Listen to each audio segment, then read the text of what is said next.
Kamusta po ang bawat isa? Marami tayo ngayon. Actually, kulang pa nga. May mga hindi pa nakadalo. Nasa labas pa. Although mainit ang panahon, nasa Pilipinas tayo. Wala tayong magagawa. Hoping maayos ang buong linggo natin. Kulang tayo ng worshipers kanina. Wala yung ating drummers. Pero napainggan niyo ba yung huling kanta? Yung huling kanta, ano pang pamagat ng huling kanta natin? Iyon. Aking hari magpakailanman. Totoo po ba? Sinong hari natin? Jesus. Sabihin niyo nga, Jesus. So bakit tinawag na hari si Jesus? Meron ba kayong idea? Hari ng buhay ko. Hari ng langit. Hari ng buhay ko. Ang sarap pakinggan, no? Hari ng langit, hari ng buhay ko. Ang buhay ko sa iyo ibibigay. Naibigay na po ba natin ang buhay natin sa Panginoon? Na pagtatanto niyo po ba bakit kailangan ibigay yung buhay? Bakit hari yung tawag kay Jesus? May idea po ba kayo? Kasi yung po yung topic natin ngayon eh. Ang kaharian ng Diyos, the Lord's kingdom is at hand. Alam niyo po ba pag may hari, may sundalo? Totoo po ba? Pag may hari, may sundalo. Totoo po ba? Yes. Actually, the Bible is telling people, telling everybody na ang mga believers ng Panginoon, tagasunod ni Kristo Jesus, mga sumasamba sa Diyos, laging inahalin tulad sa anak, sa servant o alipin, at sa sundalo o army ng Panginoon. Lagi po yan maririnig na paulit-ulit sa Biblia.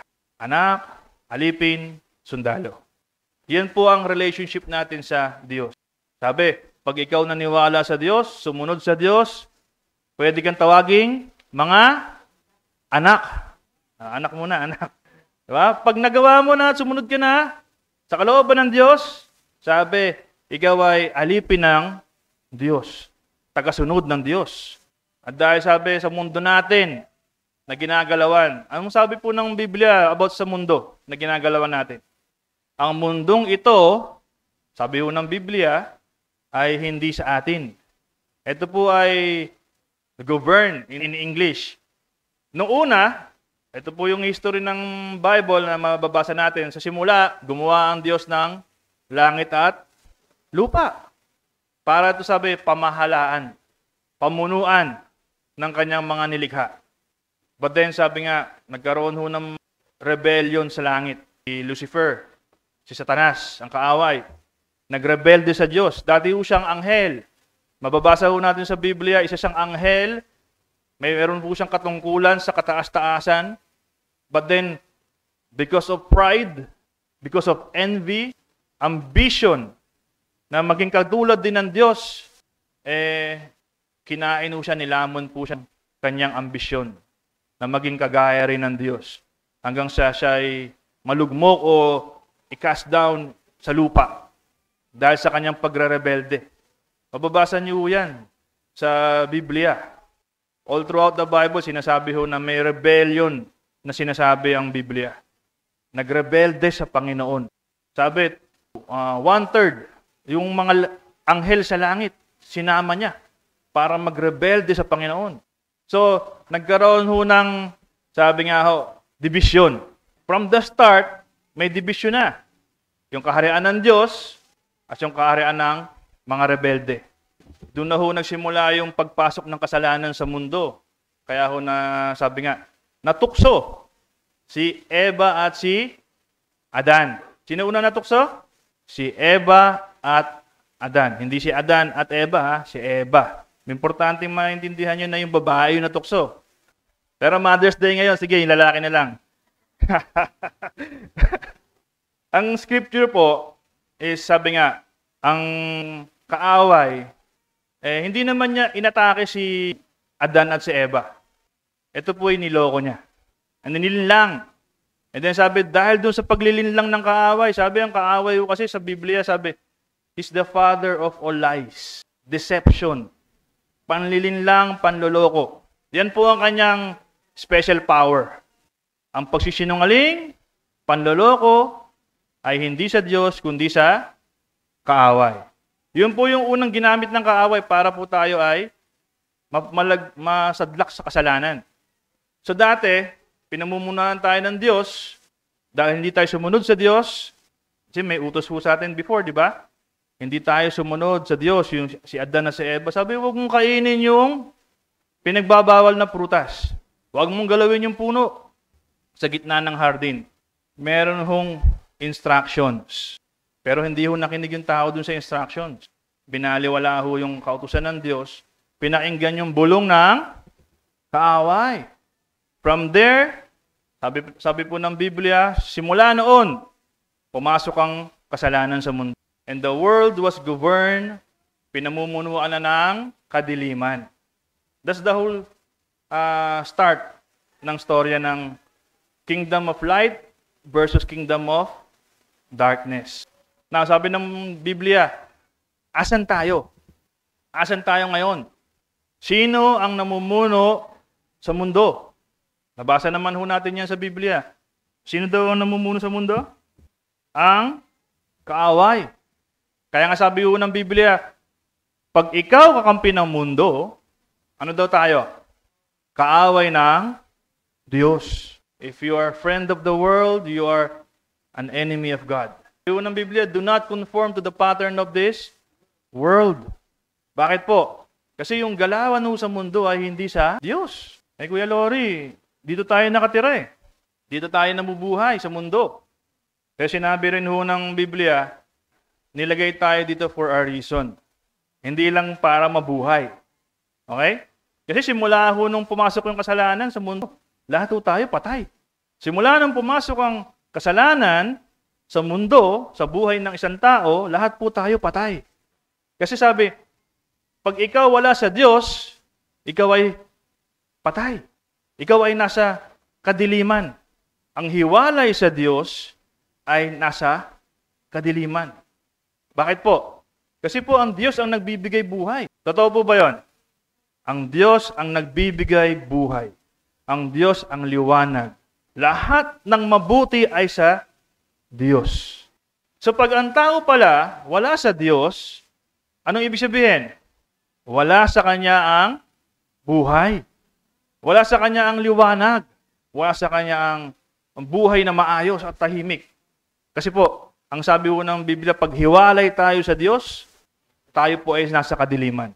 Makikita niyo po sa Biblia, all throughout the Bible, pag tayo po ay nasa Diyos, lagi pong dapat dala-dala natin ng liwanag ng Diyos. I am the light of the world. Sa John 8:12. Makinig po mabuti para tayo magkaroon ng pagkakaunawa bakit po nangyayari yung mga bagay-bagay sa mundo. John 8:12. Muling nagsalita si Jesus sa mga tao, ako ang ilaw ng mundo. Ang sumusunod sa akin ay hindi na mamumuhay sa kadiliman, kundi magkakaroon ng ilaw na nagbibigay buhay. Malinaw po ba? Sinasabi ng Biblia na si Jesucristo ang ilaw ng mundo. Nasabi, sino man sumusunod sa Kanya ay hindi na mamumuhay sa kadiliman, kundi magkakaroon ng ilaw ng nagbibigay buhay. So, do we consider ourselves, sabi nga, children of light? Kasi sabi, tinanggap na natin si Jesucristo sa ating buhay. Alam niyo po ba, ito yung good news of the gospel na noon, tayo po ay nasa kadiliman. Totoo po yan. Hindi natin may tatanggi yan. Sabi ho ng Biblia. Ang mga tao ay nasa kadiliman. Pero sabi, nung kinilala nila si Jesus bilang kanilang tagapagligtas, kagaya ng kanta kanina, ang hari, tagapagligtas, hari ng langit, hari ng buhay. Pag tinanggap mo daw, in-acknowledge mo na siya ang hari ng iyong buhay. Sabi, yung buhay na galing sa Kanya, yung liwanag na sa Kanya, ay mapapasayo. At ikaw ay sabi, hindi nalalakad pa sa kadiliman, at ikaw magkakaroon ng ilaw na nagbibigay buhay. Totoo po ba? That's the good news of the gospel. Na before we are in darkness, ito po yung gusto ko maintindihan ng bawat isa. Nung napako si Kristo sa krus, nagtagumpay na ho siya. Totoo po ba? Jesus has won the battle. Natalo niya na yung sin and death, kasalanan at kamatayan. Nung siya po ay napako na sa krus. So, ibig sabihin po, ang Diyos ay matagumpay na. Doon pa lang sa krus ng Kalbaryo. Yun po yung nangyari. Isang beses ho lang nangyari yon. Isang beses lang ho siya napako sa krus at namatay. Pero nabuhay siya muli. At sa kanyang pagkabuhay, sabi niya, natalo niya si Satanas. Satan is defeated already. That's the good news of the Bible. Kaya nga sabi, kailangan natin spread to the gospel of Christ para maintindihan ng marami na once tinanggap mo si Jesucristo sa buhay mo, ikaw ay matagumpay na. You are already victorious. More than conqueror. Totoo po ba? Parang di naman kayo nanalo. Parang nalugi kayo ah. Ayan ba yung nanalo? You are victorious in Christ Jesus. Naniniwala ko kayo nagtagumpay si Jesucristo sa krus? Naniniwala po ba kayo ay na kay Kristo Jesus na? Naniniwala po ba kayo that Satan is already defeated? So sabi, may dalawang kingdom. Kingdom of light, kingdom of darkness. Malinaw ha? Kingdom of light, kingdom of darkness. Yung kingdom of light daw po ba, panalo na? Yes or no? Does Jesus already won the victory, the battle? Yes, amen. Yun po ang biblical truth. Panalo na ang mga anak ng Diyos na sumasamba, nananampalataya, nagtitiwala sa Diyos. Amen? Yeah, I want to address something na may mga maling katuruan na sinasabi ang marami. Sabi, the more na lumalapit tayo sa Diyos, the more na tayo ay lumalapit sa liwanag, ay the more na inaatake tayo ng kaaway. Ulitin ko ha. The more na lumalapit sa Diyos, the more na lumalapit sa liwanag, eh the more daw inaatake ng kaaway. Pero kanina, binabanggit natin, panalo na tayo eh. Totoo po ba? Nanalo na tayo eh. Bakit tayo aatakihin pa ng kaaway kung tayo ay panalo na? Sabi nga, paano tayo aatakihin ng kadiliman kung tayo ay nasa liwanag na? Hello? May access po ba ang kadiliman sa liwanag? O takot ang kadiliman sa liwanag? Alam niyo po ba pag may liwanag, nawawala yung dilim? Totoo po ba? Na pag nasa madilim na kwarto ka at wala kang makita, pag may liwanag kang daladala, lahat nakikita mo? Totoo po ba? So, can we say na yung kingdom of light o kingdom of Jesus Christ na nanalo na ang siyang tumutugis sa kadiliman? Ang siyang, sabi nga umaatake. Hindi tayo yung inaatake, kundi tayo yung umaatake sa kadiliman. Dahil dala na natin ang liwanag. Now, there are people claiming na the more you come to the light, the more ka daw atakihin. Let this be clear to everybody. Sabi, talo na sabi niyo nga, sino talo? Ang kaaway, ang kadiliman. Pero, sino ba nahihilig manood ng movie, mga pelikula? Yung mga gera, yung labanan, yung mga barilan, yung mga espadahan, yung may kaharian versus kaharian. Sino nanonood ng mga ganong pelikula? Pag mayroong dalawang kaharian na naglaalaban, pag panalo na ho yung isa, anong kailangan nilang gawin? Kasi naglaban na ho eh. Di ba? Nanalo na yung isang kaharian, anong mangyari doon sa isang kaharian? Talo na. Totoo po ba?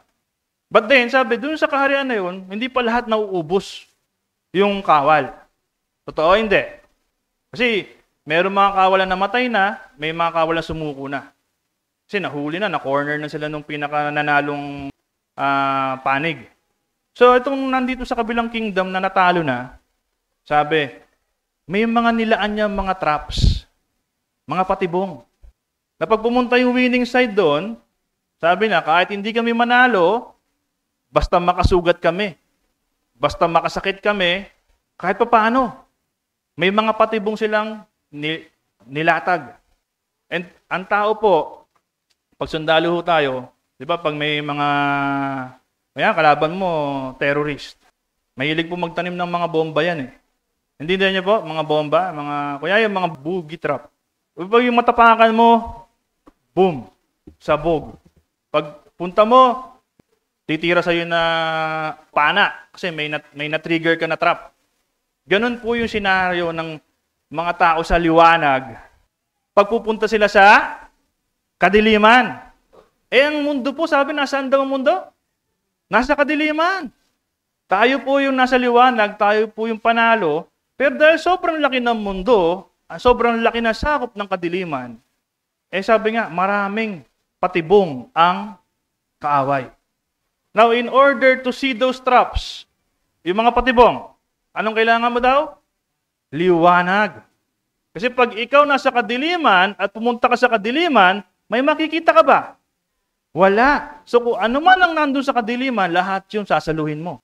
That's the biblical truth. Kaya may mga tao sa atin, sabi, Kristiyano naman ako. Nagbabasa naman ako ng Bible. Nagsisimba naman ako tuwing linggo. Pero sabi, bakit? Parang lagi ako sinusunod. Ba't parang ganito pa rin yung buhay ko? Parang walang nangyayari. Sabi nila, baka gawa yan ng kaaway. Pero naintindihan niyo po ba yung statement natin kanina?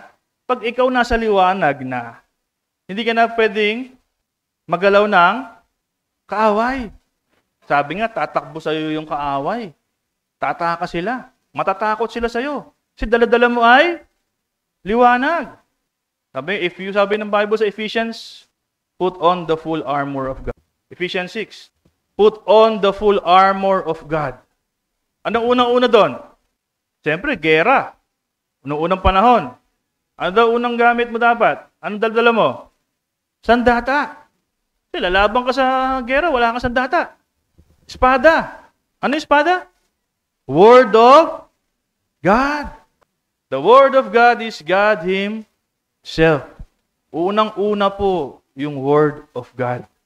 Salita ng Diyos na nagbibigay buhay. Pag dala-dala mo daw yung Word of God everyday sa buhay mo, alam mo yung salita ng Diyos sa buhay mo. Hindi ka maluloko ng kaaway. Na lahat ng dadaan mo, makikita mo. Bakit? Kasi nagliliwanag ka. Dala mo ang salita ng Diyos. The Word is the light unto my path, unto my feet. Di ba? Saan ka man daraan, may liwanag. Dala-dala mo yung salita ng Diyos. Kaya sabi ko sa inyo, napaka-importante ng salita ng Diyos. Kahit ano pong panalangin natin, na tayo ay iligtas, tayo ay ilayo sa masama, pero wala sa atin yung liwanag ng Diyos. Naintindihan niyo po ba yun? Pag wala ka sa liwanag ng Diyos, asan ka? Nasa kadiliman. Sa kadiliman ba may access yung kaaway? Hello? Sa kadiliman ba may access yung kaaway? Meron. Sa liwanag meron? Wala. Talo siya dun eh. Kaya nga galit yung kaaway sa kadiliman. That's the result. Akala mo, inaatake ka ng kaaway.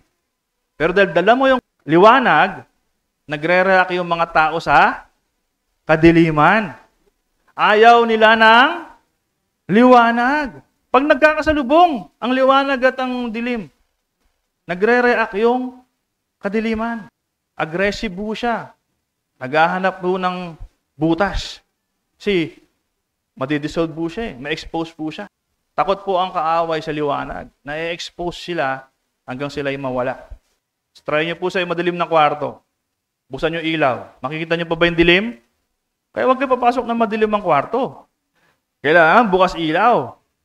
Kaya dapat lagi kang nagliliwanag. Dala-dala mo lagi ang salita ng Diyos. Totoo po ba? Sabi nga ho natin, Kuya Lori, ini nararanasan namin. Ano po ba yung nararanasan namin na parang gawa ng kaaway? Ulitin ko po sa inyo. Asan po tayo? Nasa kamunduhan. Pero sabi, ikaw yung ilaw na nagdadala ng buhay. Be the salt and light of this world. Ikaw yung ilaw na hindi tinatago, kundi dinidisplay dun sa pinakamataas na para magliwanag sa lahat. Para sabi nga, yung kadiliman mawala. Before po, ang aking pagkakaunawa, sabi ko, wala nang pag-asa yung mundo. Kasi yung mundo nasa kadiliman. Kaya sabi ko, ang mundo palala na ng palala. Totoo po ba? Nakikita niyo po ba sa balita? Even sa mga kapitbahay nyo, nakikita nyo na. Sa kalsada, road rage, sa pamilya, di ba, nag-aaway sa mga bagay na material. Walang pag-ibig sa iyo. Sabi nga, lahat namumuhay sa kasalanan, sa sabi ko, wala nang pag-asa yung mundo. Which is totoo po. Ang mundo papunta sa kasiraan. Pero ito po yung gusto kong maintindihan ng lahat. Nilagay tayo sa mundo, hindi para masira. Nilagay tayo sa mundo, hindi para papunta rin sa kawalan. Nilagay tayo sa mundo para maging ilaw at magbigay buhay. Kaya ako sabi ko, kung tinanggap nyo na si Jesus Cristo sa buhay nyo, marami kayong madadala sa kadiliman patungo sa liwanag. And that's the gospel of Christ. Ganun po kaimportante yung salita ng Diyos. If you will preach the gospel and share the gospel, the light of Christ, diba? Ang ilaw na nagbibigay buhay. Marami pong maliligtas. Sabi ko nga sa inyo kanina, bakit kailangan ibigay yung buhay? Kasi ganun po ginagawa ng sundalo. Alam niyo po ba yung mga sundalo, buwis buhay? Pinapadala sila sa ibang lugar. Yung iba hindi na nakakabalik. Sino pinaglalaban nila? Sabi, for the country. Amen? Para sa buhay ng mga mamamayan. Tayo rin po, nilagay sa mundong ito, kinilala ang Diyos, tinanggap ang Diyos, para magsilbi sa Diyos. Totoo po ba? That's why sabi, kailangan mong ibuwis din yung buhay mo, alang-alang sa kapwa mo. Is it, sabi ng Bible, the greatest, di ba, na love is to give your life for the sake of others. Ibig sabihin po, tayo po yung sabi nga, digma. But then, tapos na. Panalo na nga tayo eh. Anong kailangan natin gawin? Ito po ay mission natin. Sabi po ng Biblia, go out and preach the gospel and make them my disciples.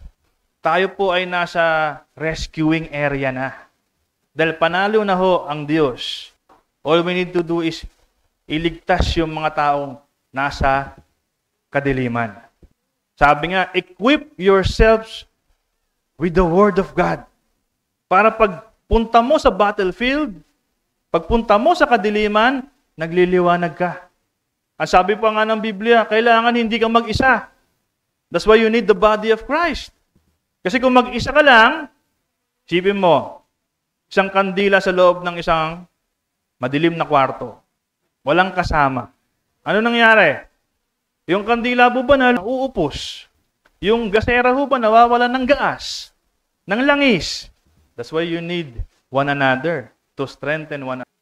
An army. Wala yung sundalo sumasabak sa gera na mag-isa. Totoo po ba hindi? Totoo po. That's why we need the body of Christ. Magpa-enlist po. Kailangan na mag-e-enlist. Magpapalista. Sasabak sa gera. Pero itong gera na to, sabi, ito yung good news eh. Itong gera na to, panalo na tayo. Kailangan na lang natin gawin is what? Iligtas yung mga pwede pang bigyan ng buhay. Ng pagkakataon. Totoo po ba? Sabi nga ako, sa tagal ng panahon, bakit di pa dumarating si God? Ba't di bumabalik si Jesus? Kasi nag-aantay pa ho siya na may mga maligtas. Na yung mga nasa kadiliman, sabi, magbalik loob. Can you open the Bible nga ho sa Luke 17:20. Ano ba sabi diyan? Kaya walang makapagsabing dito maghahari ang Diyos o doon siya maghahari dahil naghahari na ang Diyos sa puso. Si totoo pong naghahari na ang Diyos kung tinanggap mo siya sa iyong puso. Pag tinanggap mo ang Diyos sa iyong puso, sa iyong buhay, wala ka na sa kadiliman. Nasa saliwanag ka na ng Diyos. Kaya wala akong makakapagsabi na, hindi, inatake ako ng kaaway. Talo na yung kaaway. Lalo na, nasa liwanag ka na. Pag hindi mo po naintindihan yon, hindi ka pa po sa liwanag. Kasi hindi mo po naintindihan. May access lang ang kaaway saan? sa kadiliman. Kaya pag nabubuhay ka pa pala sa kadiliman, pwede ka pang paglaruan ng kaaway. Sabi, pag nasa liwanag ka na, dapat huwag ka na mabuhay sa kadiliman. Ang problema sa isang Kristiyano. Kristiyano na daw, tinanggap daw si Jesus. Pero, balik ng balik dun sa kadiliman. Balik ng balik sa kasalanan. Tapos, sisisihin mo na, di ba? Pagsubok to ng Diyos. Anong pagsubok? Sinusubok ako ng Diyos. Nilagay ka na sa maliwanag.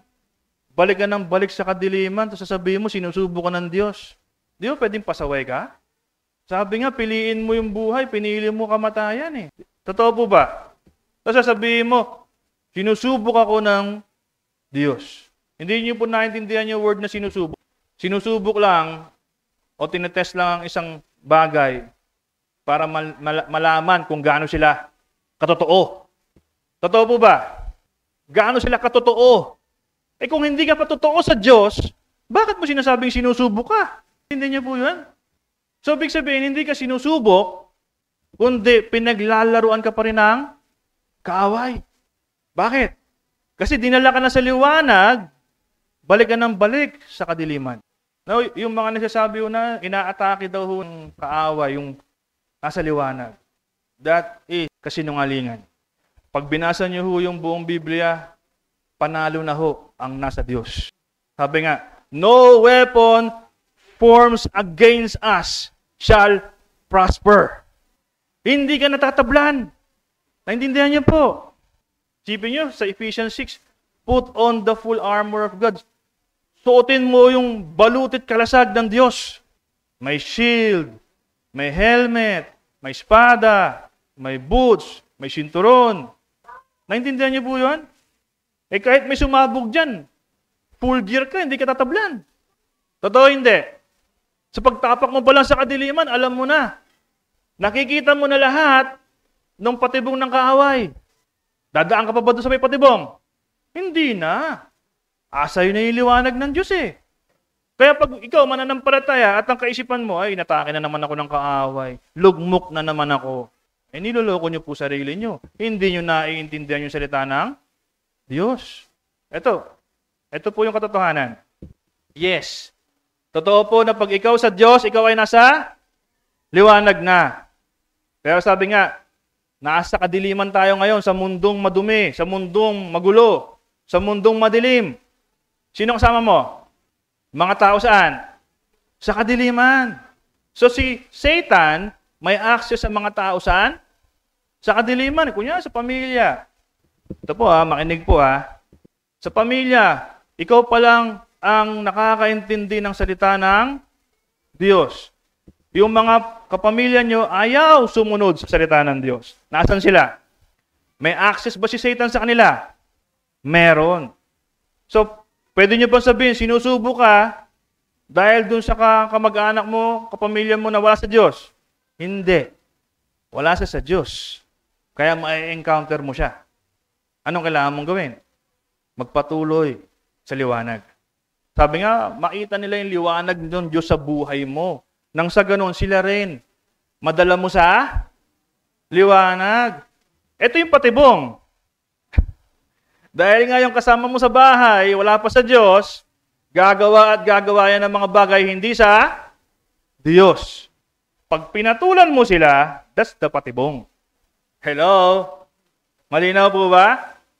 Alam mo na sasabog yan eh. Bakit mo pinatulan? Bakit mo tinapakan? Di pareho kayong sabog.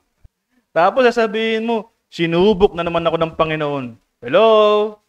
Hindi ho, Panginoon, yung nagsubok sa inyo. Pinatulan mo yung gawa ng kaaway. Hindi ka po inaatake. Nandyan na yan eh. Ang kadiliman, nandyan na yan. Ang sabi nga, tayo yung nasa offensive. Tayo yung nasa sumusugod sa kadiliman. Sabi yung gates ng hell shall not prevail. The gates of hell shall not prevail. Ibig sabihin, pag sinabing gate, sarado yun eh. Sinirado na ng kaaway yung kanilang kuta. Kasi sumusugod ka eh. Takot sila eh. So, walang magagawa yung, kasi they are in defensive mode. Hindi sila umaatake, nagdedepensa sila. Kaya nga sabi, defensive ka. Naririnig nyo ba yan pag may nag-aaway? Masyado kang defensive. Kasi siya yung nasa kasalanan. Di ba? Kaya siya sabi, defensive ka. Sinasabi mo yung totoo, nasasaktan siya. And that's how it works sa tao. Pag ikaw nagliliwanag, ayaw nila sa'yo. Yun yung persecution. Yung gumagawa ka na ng mabuti, maayos, dahil sila nasa kadiliman, ayaw nila sa'yo. Kaya sinasabi ko sa inyo ngayon to, bakit po? Kasi kailangan nyo maintindihan na ang mundo nating ginagalawan ay punong-puno ng taong wala sa Diyos. Ang sabi ng Biblia, meron tayong role sa bawat isa. Meron tayong mission na dapat gampanan. Sabi ng Biblia, pag wala ka sa pwesto mo, nilagay ka ng Diyos dyan sa pwesto na yan, umalis ka sa pwesto mo, ano pwede mangyari? Isang sundalo. Sabi ng Bible, you are watchers, watchman. Kasi sa mundo ho, sabi nga, marami pang tao sa kadiliman.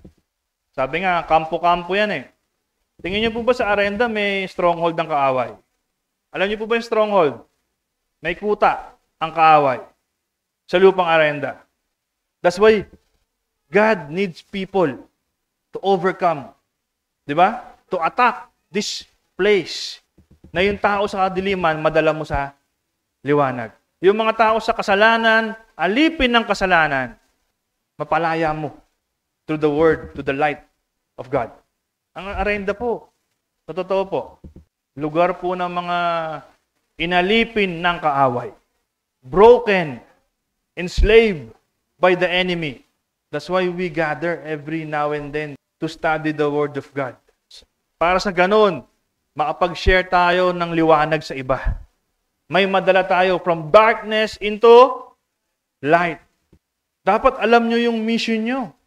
Sabi nga, mission order. Pag hindi mo alam yung goal mo, mission mo, purpose mo, hindi mo siya magagawa. Tanong ko po sa inyo, alam nyo po ba yung mission nyo sa lupa? Kuya Lore, sabi, ano daw? Blessing. Yung ba yun? Papagpala. Yung ba yung purpose nyo? Binuhay kayo para managana lang? Totoo po yun, pag sa Diyos kayo, masagana. Pero dahil masagana ka na, di ba, kailangan mo magpasagana sa iba. Totoo po ba? Sabi nga, niligtas na kayo nino? Ni Kristo? Jesus, totoo po bang naligtas na kayo? Are you saved already? So, anong ginagawa ng taong saved? Nagliligtas din. Totoo po ba? Kung pinagaling ka na ng Diyos, magpagaling ka din. Pinalaya ka na ng Diyos, magpalaya ka din. Dapat alam niyo yung responsibility, yung mission niyo. Hindi yung, mission ko, umatin ng simba every Sunday. And then what? Blessing. Prosperity. Yan yung gusto natin marinig. Kung ikaw nasa mundo pa. Kung ikaw makasarili pa. Kaya dahil mali po yung perception ng tao, sabi nga, nasa Diyos naman na ako eh. Subok. Ba't puro ko pagsubok? Ba't puro ko? Once you're saved, sabi nga ng Bible, tinanggap mo si Jesucristo. Dala mo na ang liwanag. Walang magagawa ang kaaway. Bakit ako nagkasakit, Kuya Lori? Diba, sinusubok lang ako ng Diyos? Sinisi pa yung pagsubok daw ng Diyos. Sabi nga, nung bata-bata ka, mahilig kang uminom. Tapos puyat sa barkada, inom, yosi. Tapos na born again. Kilala na daw si Jesus. Tapos nagkasakit nung tumanda. Sinisi yung kaaway. Nagkasakit sa baga, nagkasakit sa atay. Kasi gawa daw ng kaaway. Hindi ba ikaw yun nung bata ka pa? Nung bata ka pa, inom ka ng inom? Kasi nasa kadiliman ka pa? Diba? Bisyo ka ng bisyo kasi nasa kadiliman ka pa? Tapos nung siningil ka na ng matanda ka, sabi mo, gawa ng kaaway. Gawa mo yun. Kasi umpisa pa lang, hindi ka nakinig. Totoo po ba? Sabi ng magulang, huwag kang magbibisyo. Sabi ng magulang, huwag kang magbabarkada. Nakinig ka ba? Hindi. Tumanda ka, nakuha mo yung sakit, sinisi mo pa yung kaaway. Gawa mo yun. Sabi nga, yung nangyayari sa ating attack, nasabi attack daw. It's just the consequences of what we do nung tayo ay wala pa sa Diyos. Hindi naman na pag napunta ka sa Diyos, wala na lahat yun. Sabi nga, you reap what you sow. Ginawa mo yan eh. Totoo po ba? Bigyan ko kayo example na malinaw. Nung bata pa kayo, hindi pa kayo kasal, girlfriend, boyfriend, may ginawa kayong kababalaghan. Nagbunga. Nag-born again ka na. Yung bunga ba kailangan mawala? Hello? Ganun po ba yung kasalanan? Ginawa nyo yan nung bata-bata pa kayo eh. Tapos, nabuntis ka. Na-born again ka. Kasi lumapit ka na sa Diyos. Lord, tanggalin mo na yung kasalanan ko. Yung bunga ng kasalanan ko. Yung pagsuway ko. Di sana, wala na yung baby. Kinuha na ni Lord. Kasi, ganun po ba yun? Sabi nga, kung anong tinanim mo, aanihin mo. Ganun po ang sistema. Hindi pag nasa Diyos ka na, mawawala na yung ginawa mong kasalanan. Sabi, hindi mo na siya pagbabayaran. Kasi binayaran na yan sa krus. Totoo po ba? Pinatawad ka na. Kahit nagkasala ka. Pero yung bunga ng kasalanan mo, hindi mo mawawala ng basta-basta yan. Sabi nga, pag durusahan mo yan, dadali mo yan hanggang sa tumanda ka. The good news is, nung tinanggap mo si Jesucristo, nagpakumbaba ka sa Diyos, nakinig po nagpakumbaba ka sa Diyos, nagsisi, hindi mo na ginawa yung mga maling bagay sa buhay mo noon, tinalikuran ang kasalanan, tumingin ka na kay Kristo Jesus, sabi ni Kristo Jesus, sasamahan ka na kita. Ano man yung pinagdadaanan mo, dahil sa tigasan ng ulo mo, tutulungan pa rin kita. That is the grace of God. Hindi mo deserve, pero dahil humingi ka ng tawad, nagpakumbaba ka, lumapit ka sa Diyos, hindi ka niya itataboy. Tutulungan ka niya. Mapagaan yung mga bagay na alam mo sa sarili mo na ikaw ang may gawa. Kasi inaccept mo Nakasalanan mo yun. Hindi mo sinisi kahit kaninong tao. Siya kasi, tinukso ko. Di ba? Kaya kami nagkaanak kasi siya tinukso niya ako Hindi ganun yun. Admit mo na nagkasala ka. Admit mo na nagkamali ka sa Diyos. Baba. And then, tsaka kanya, tutulungan. That's how it works. Hindi lahat ng sisi, tsaka away. Yung kaaway, nandyan yan Hindi mawawala yung kaaway. Sabi ng Bible, he is like a prowling lion. Ano yung ibig sabihin ng prowling lion? He is like, yung umuungol na layon. Sabi, ready to devour. Handang-handang sumakmal. Naintindihan niyo po ba? Kinukumpara daw si Satanas sa isang umuungol, umaatungal na layon. Para daw siyang umaatungal na layon. Nakita niyo? Mimic niya yung Diyos. Jesus is the Lion of Judah. Pag sinabing the Lion, siya talaga yung layon. Naintindihan niyo? Ibig sabihin, siya talaga yung matapang. Siya talaga yung hari. Kasi ang lion sa mundo symbolizes king. Amen? Powerful. So, Jesus is the king or the Lion of Judah. Pag nabasa niyo sa Bible, Satan prowls like a lion. Ibig sabihin, mandun po yung word na like. Umaatungal na parang leon. Pero hindi siya leon. Nakita niyo yung kasinungalingan ng kaaway? So akala natin, yung kaaway, malakas. Pero pag narinig mo sa salita ng Diyos, talo na daw ito Defeated na si Satan Para lang daw siyang leon Pero kung titingnan niyo, sabi ng Bible, ano sila? Mga wolves in clothing.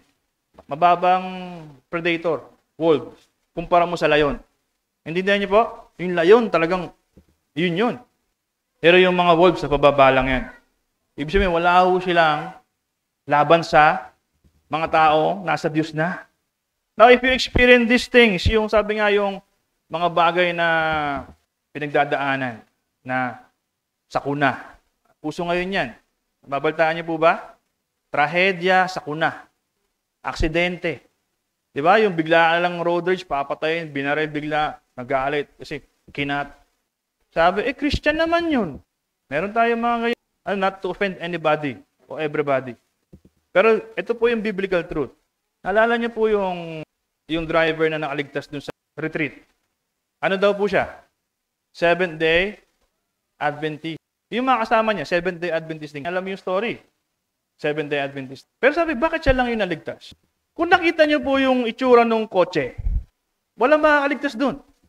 Naintindihan niyo po? Bakit siya lang yung naligtas?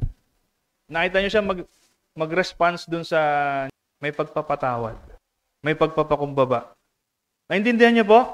Hindi ko siya kilala, pero by the looks of it, pinotektahan siya ng Diyos. Yung kotse po, pipi. Galos lang po yung kanya, galos. So, naniniwala ako na sinabi ng Biblia, pag ikaw sa Diyos, hindi ka niya pababayaan. Hindi ka niya hayaang makanti ng kaaway. Protektado ka ng Diyos. Sa panahon mo ngayon, sabi, kahit Kristiyano ka na, sabi mo, I don't know. Yung mga taong sakay ng bus, baka siya lang nagpipray. Yung diwa niya nakatuon sa Diyos. Baka yung iba habang nagbabiyahe, nagse-cellphone, nanonood ng TikTok. Puprotektahan ka kaya ng Diyos kung nanonood ka ng TikTok habang bumabiyahe? O naglalaro ka ng mobile games habang bumabiyahe? O may galit ka sa puso? Wala kang pagpapatawad habang bumabiyahe? Tingin mo, protektado ka ng Diyos. Pag ikaw gumagawa ka ng mga bagay na hindi sa Diyos, at sabi, dinatnan ka ng kaaway, saan ka pupunta? Sa kawalan.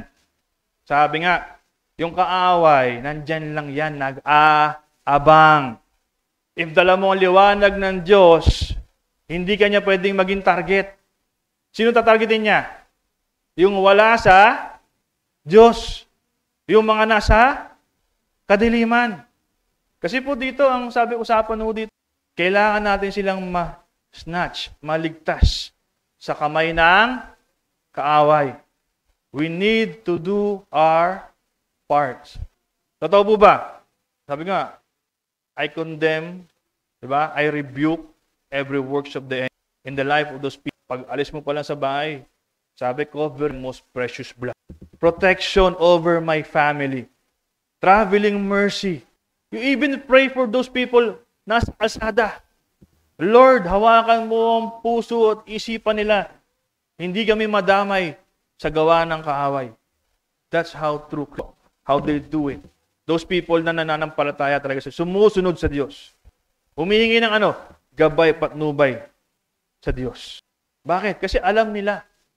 They are aware na anytime, any moment, the thief comes to kill, steal, destroy.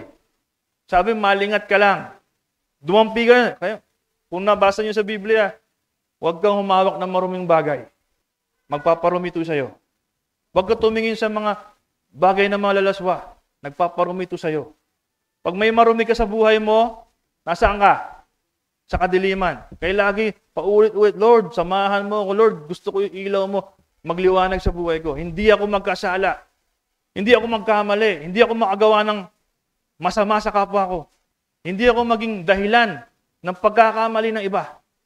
Yun yung mga tao sa liwanag. Now, I want you to know your purpose. I want you to know your mission. Niligtas na kayo ng Diyos? Totoo po ba? Parang hindi pa rin. Ha? Niligtas na ba kayo ng Diyos? Totoo po ba? Parang hindi pa. Parang nalungkot kayo bigla. Sino dito yung dumadanas ng pagsubok? Sabi, pagsubok marami sa atin yan Sinusubok ako ni Lord. Sabi, sumasakit yung bato ko. Sinisi mo pa yung Diyos, sinubo ka. Kaya nandun ka sa birthday party nung nakaraan. Nilantakan mo yung taba. Nag-take out ka pa. Alam mo, lumalabo na yung mata ko. Diba? Hindi na ako makita ng maayos. Lord, ano ba nangyayari? Ayaw mo bitawan yung cellphone mo. Nahulog na nga sa mukha mo Kasi sisisihin mo yung kaaway. Sisisihin mo yung Diyos. Sinusubo ka. Inaatake ka. Baka ikaw lang yun, sis. Ikaw lang yun, brother. Ulitin ko po. May access ang kaaway sa buhay ng isang tao na wala sa Diyos. Pero pag ikaw nasa Diyos na at sigurado ka na, ay praise the Lord, sister, brother. Praise the Lord. Alam mo kung asan ka. Gahasa ng espada? Lalapit pa ba yan? Araw-araw ka babasa ng Word of God? Lalapit pa ba yan? Walang Word of God. Walang Word of God. Ano hawak? Cellphone. Ano hawak? Di ba? Pera. Pag naubos yung pera, wala na naman sa mood. Ganun ba yun? Hawak mo Word of God. Araw at gabi. Hello? E di magliliwanag ka. Kada pupuntahan mong lugar, di ba? Masaya. Kasi pupuntahan mo mga kapatiran. Masaya talaga yan. Magpupunta ka na ngayon sa kadiliman, nagre-react na sila. Ayaw na sa'yo. Okay lang yun, sister, brother. Normal yun. That's the reaction of darkness sa light. Ang tawag doon, persecution. Nape-persecute ka, bakit? Nasa liwanag ka na eh. Inuusig ka na kasi ayaw nila sa liwanag. Pero sabi nga, dahil nasa liwanag ka na, kahit inuusig ka, anong kaya mong gawin? Magpakumbaba pa din. Abutin pa rin sila sa pamamaraan na sila maabot mo. Yung hindi sila tatalikod, yung hindi sila mga away ng totally, hindi nababago ang buhay. Natatransform. Bakit? Dala mo na yung liwanag ng Diyos. Sabi, hindi ikaw yun eh. Pero yung liwanag ng Diyos sa buhay. Sabi, it is not I who live, but Christ who lives in me. Ang nakikita na si Jesus, liwanag ng Diyos. Hindi si ako. Hindi na nyo? Pag ikaw pumunta ka sa ibang lugar, tapos si ako ka ng si ako, ay wala. Awain ka talaga yan. Kasi siya si ako din eh. And dala-dala mo si Jesus. Tapos siya si ako. Liwanag, tapos nasa kadiliman. Pero kung dala mo ikaw, pang sarili, siya, makasarili rin, mag-aaway kayo talaga. Pareho kayo nasa kadiliman eh. Ang taong nasa Diyos, laging may pagpapakumbaba. Binabalik na naman ni Kuya Lord sa pagpapakumbaba. That's the whole concept of the Bible. Kailangan nating magbalik loob sa Diyos. Magpakumbaba. Ihingi ng tawad ang ating mga kasalanan. Sabi, repent. Baguhin ang iyong kaisipan. Repent for the kingdom of God is here. Naniniwala po ba kayo? Parang hindi pa rin. Lord, paniwalayan mo sila. Di ba Lord? Mahal mo sila Lord? Alam niyo po ba nag-aantay na lang tayo sa pagbabalik ng Panginoon? Kasi alam na natin panalo na tayo eh. Panalo na yung Diyos na ating pinaglilingkuran. Panalo na. Tayo po, sabi nga, we're in the cleaning process. Nililinis na lang natin yung mga dumi sa paligid. Kaya sabi, kailangan natin ng manpower. Tulungan po tayo. Hindi po pwede mag-isa lang. Kaya kayo na ho, umaga, pagdating namin dito, may nagpipray. Ay, sabi ko, Lord, salamat, Panginoon. Meron kang mga prayer warriors. Amen? May nakikiisa sa gawain, may nananalangin. Di ba? May namamagitan. Kung ganyan po tayo palagi, nagkakaisa sa pananalangin, sabi, yung liwanag ng Diyos sa atin nakikita. And I'm hoping, alam nyo na paano manalangin. Nananalangin tayo hindi para pang sarili, kundi para sa iba. Amen? Na tayo rin magamit ng Diyos para sa kapurihan ng Diyos, para sa kaligtasan ng iba. Amen? So, sabi, commendable po. I praise, diba? Yung mga ating mga elders, sisters in Christ, yung ginagawa nilang pananalangin sa umaga, simula ng gawain, pagpatuloy nyo po. Amen? Pagpatuloy nyo po. Palakasin yung bawat isa.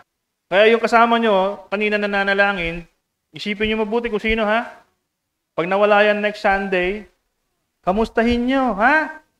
Okay? Kailangan, sabi nga, alam nyo yun, yung parang sa tupa, bilang kayo. Pag nawala si number 2, asan na si number 2? Hanapin nyo po ha. Hindi, hayaan mo siya. Okay po ba yun? Sabi, may pananagutan kayo sa bawat isa. Saan po kayo sasabak? Sa gera. Hindi pwede mag-isa. Kailangan prepared, handa. Alam ang misyon. Alam ang misyon. May, ano pa ba tayo na ugali na parang bahala kayo dyan? Kaya na naman nila mag-pray. Huwag po tayong gano'n. Nagpipray naman ako sa bahay. Ilang kayo sa bahay na nagpipray? Isa lang. Naku po, sister. Pwede kang maging target ng kaaway. Bakit? Mag-isa ka lang eh. Ang disenyo ng Diyos, dapat meron kang mga kapatiran. Sabi nga, hukbong sandatahan. Di ba? Hindi isa lang. Pag sumugod ka sa isang lugar, tapos mag-isa ka lang, anong resulta? Defeat to agad yun. Hindi, sister, diyan ka na lang sa bahay mo. Pupunta na lang ako dyan, mag-pray tayo dyan. Di ba? Hindi yung ganun. May special treatment. Pupunta ka sa bahay para mag-pray. Hindi, sumama ka sa prayer meeting. Di ba? Sumama ka sa Bible study. Sumama ka sa fellowship. That's the design ng Diyos. Hindi, alam niyo yun, special treatment. Kasi, pupunta naman ako na sa bahay. Doon, hayaan mo na sila, sister. Hindi ho yun ng, just imagine. May ganun po ba? May ganun po ba sa gera? May ganun po ba sa gera? Uy, kami na lang pupunta dyan. Ha? Kami na lang pupunta dyan. Ha? Huwag na tayo pumunta ng gera. Doon na tayo sa base mag-pray. Nakita niyo yung konsepto? Pag kayo, sama-sama, may mission kayo, may pupuntahan kayo, di ba? Kailangan nyo mag-assemble. Hindi, nandun ka na sa bahay, sila nasa gera. Bigyan ko kayo ng example, biblically. Makinig po, makinig. Pag hindi mo nagawa ang mission ng Diyos, andyan ang kaaway na kaabang. Totoo, hindi? Kilala niyo po ba si King David? Ano po si King David? Shepherd na naging hari. Oh. Isang araw, sabi ng Biblia, totoo po ito nagpaiwan si David. Nagpaiwan, mag-isa sa kaharian niya. Meron silang ongoing na gera. Oh, ito, example lang ng Bible to. Telling that hindi ka disenyo mag-isa. May pinagagawa sa'yo, gawin mo. Naintindihan niyo po? Nung si David na iwan mag-isa, ano nangyari? May tinanim mo yung kaaway na patibong. Bakit? Wala ka sa mission. Nag-awol ka. Diba? May pinagagawa sa'yo, hindi ka pumunta. Oh, nakalatag po yung mga gawa ng kaaway. Habang naglalakad siya dun sa hardin, may nakita siyang babaeng naliligo. Oh, babae na naman. Pero dahil Mother's Day, hindi mo kasalanan ni Bathsheba yun. Kasalanan talaga ni David yun. Okay? Kasi nagpaiwan ho siya. Mother's Day naman kasi. Naintindihan niyo po yun? Nakakagalaw pa rin yung kaaway, di ba? Nang hindi umatake. Andun lang naliligo yun. Naliligo lang po. Ano ang kinalabasan? Nagkasala siya sa Diyos. Kasi hindi niya ginawa yung kanyang tungkulin. Nagkakasala po tayong mga mananampalataya natin ginagawa ang ating at hindi natin pwede isisi kahit kanino. Desisyon natin bakit tayo nalalagay sa alanganin, sa masama. Kasi sabi, niligtas ka na nga, nilagay ka na sa liwanag, bumabalik ka pa sa dilim. Sabi, sumunod ka kay Kristo Jesus. Umaandar si Kristo, ikaw nakahinto. Naintindihan niyo po? So sabi, sumunod ka sa akin, ba't ka nakahinto, anak? Di ba? Sabi, sumunod ka nga eh. Hello? Kaya wag yung sasabihin, nanghihina ako, pastor. Napanghihinaan ako ng loob, nanlalamig ako, pastor. Ano ka ba? Hindi mo ba alam sundalo ka? Makakita ka ng, sir, nanlalamig po ako. Nakita na ba kayo noon? Umayos ka. Lord, pinanghihinaan ako, sir. Hindi ganun ang sundalo ng Diyos. Sabi, laging handa. Equipped, prepared. Hello? Ito pa yung isang kasinungalingan ng kaaway. Gusto ko maintindihan nyo. Ito, mahal ko kayo lahat eh. Gusto ko makalaya kayo sa maling turo. Kaya na sabi, ang Diyos ang hari. Amen? Buhay, hari ng langit, hari ng buhay ko. Ibibigay ko ang buhay ko kanino? Iaalay ko ang buhay ko para sa hari. Magawa lang yung kagustuhan ng hari. Yung hari may pinapagawa. Makinig yung hari may pinapagawa. Sabi sa mundong ito ng kadiliman, panalo na tayo. Ang mission nyo ngayon, dalhin yung mga casualties sa liwanag. Iligtas yung mga nakakulong pa sa kulungan. Palayain. Amen? Yun ang goal, yun ang mission. Panalo na po. Cleaning up na lang. Habang nag-aantay sa hari, kasi sabi ng hari, sige, gawin nyo muna yan. Akit muna ako sa langit, pero babalik ako. Sinabi po ba niya yon? Babalik daw po sino? Si Jesus Christ babalik. Para daw anong gagawin ni Jesus Christ pagbalik niya? Mag-hari. Totoo po ba? Sabi, Babalik siya para hari. Kasi hari siya eh. Pero may lumaganap na katuruan, sabi, babalik siya para kunin yung kanya. Narinig niyo po ba yung turo na yon? Babalik siya para kunin yung kanya. Para daw iligtas yung kanya. Sabi, bakit mo ililigtas? Panalo na nga yan. Ligtas na nga yan. Bakit mo pa kukunin at ililigtas? Naintindihan niyo po yung turo? Babalik siya para maghari. Kasi panalo na ho siya. Pero sabi, yung turo, kukunin daw para iligtas. Naintindihan niyo po? Wala akong ililigtas kasi ligtas na nga ho yung tao. Ang ililigtas yung mga taong nasa dilim, kaya nung role po yon sa atin. Hindi ho sa kanya. Pagbalik niya, maghahari na lang siya.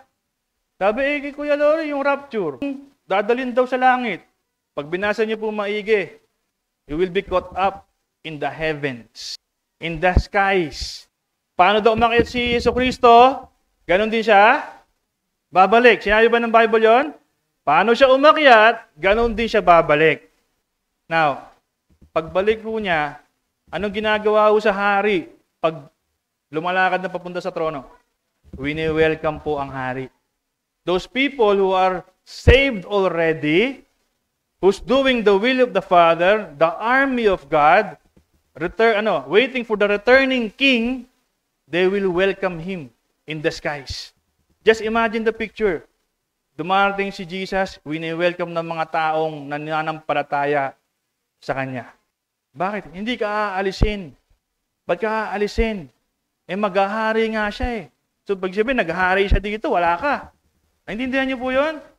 Saan ka pupunta? Si Jesus bababa sa lupa para maghari, doon ka sa langit mag-isa. Hindi niyo ba naintindihan niyo? Pag binasa niyo kasi na maayos at inintindi niyo, sabi nga, hari siya, babalik para hari. So pag kinuha niya kayo, sino paghaharian niya? Yun po yung mga salin-salin na turo. Turo ng pastor eh. Pero hindi binasa ng maayos. Dadalhin ng Diyos yung kaharian niya dito sa lupa. Panalangin ho ni Jesucristo yan. Let your kingdom come, let your will be done on earth as it is in heaven. Pagdating po sa Revelation, at babalik siya. Kung paano siya umalis, ganun din siya babalik. At sasalubungin siya sa ulap, sa alapahap ng kanyang mga tagasunod, ng kanyang mga believers, mananampalataya, na nag-aantay sa kanyang pagbabalik. Naintindihan niyo po? So sa mundo, hindi kayo kukunin. Sabi, you will inherit the earth. Amen? There will be a new heaven and a new earth. Yes, magkakaroon. Bakit? Kasi yung lumang mundo na pinapamunuan ng kadiliman, pag bumalik na si Jesucristo, mawawala na yung kadiliman na yun. At magliliwanag na ang lahat. Amen? Naintindihan niyo po ba yung konsepto? Naintindihan niyo ba yung turo? May inaantay tayong tagapagligtas, pero babalik siya hindi para magligtas, kundi maghari. Yung tagapagligtas dumating na. Napako na sa krus. Nakaligtas na po ng marami. Now, yung naligtas na marami, may pinautos siya, may pinagagawa siya. Share the gospel of Christ. So, yung light ng Diyos, papunta sa marami. From darkness, and that's our mission. Brothers and sisters in Christ, ito po yung katotohanan ng salita. Gusto ko po itong intindihin nyo na mabuti at panghawakan. Intindihan nyo po? May mga bagay kayong hindi naintindihan. Pag-usapan natin, tanungin natin. Bibigyan ko kayo ng maraming Bible verse. Actually, yun po plano ko ngayon. Latagan kayo ng maraming Bible verse. Kasi ko, hindi nyo naman nabasa eh. Kahit anong sabi ko dyan eh. Kaya gusto ko, kayo mismo magbasa. Gusto ko po, kayo mismo may ng konteksto kung ano. Tayo po ay tinuturing na anak, alipin, at sundalo ng Diyos. Bilang isang sundalo ng Diyos, gawin natin ang ating responsibility sa bawat isa. Amen? Magliwanag tayo sa mundong nasa kadiliman. Sabi nga, stand your ground. Alam niyo po ba yung stand your ground? Stand firm. Ha? Hindi maging matigas ang muka. Ha? Ibig sabihin, magpakatatag. panghawakan ng katotohanan ng salita ng Diyos hanggang sa kanyang muling pagbabalik. Amen? Huwag ho tayong magpalinlang sa gawa ng kaaway. Every lies galing sa kaaway. Ulitin ko po. Nung kasinungalingan galing sa kaaway. Trahedya, kalamidad, yung sabi nga, bagay na nangyari sa buhay ng isang tao, hindi ho yung kagustuhan ng Diyos. Kasi ang kagustuhan ng Diyos, magbigay, liwanag, magbigay, buhay, magbigay pagpapala, kasiyahan sa lahat. Ang gawa ng kaaway is to kill, pumatay, magnakaw, at manira. So kung ano man yung nararanasan ng mundo ngayon, nararanasan nila yan dahil wala sila sa... Kaya po, napaka-blessed nating lahat sa lugar po na ito. May pagtitipon pa rin tayo, may gawain pa din, nagpupuri, nananalangin, nakikinig ng salita ng Diyos. Sa mga lugar ho na walang Diyos, makikita niyo ho yung lagay ng kanilang buhay. Kagutuman, sabi nga, gera, kalamidad. Ilang balita ho yan. In the past every month may bago. Palalaho ng palalayan. Pero sabi ko nga po sa inyo, I urge each and gawin nyo lang yung pinagagawa ng Diyos. Amen? Magliwanag. Magliwanag. Be the salt and light of this world. Amen? Whoever walks in the light will never walk in darkness. Amen? Amen.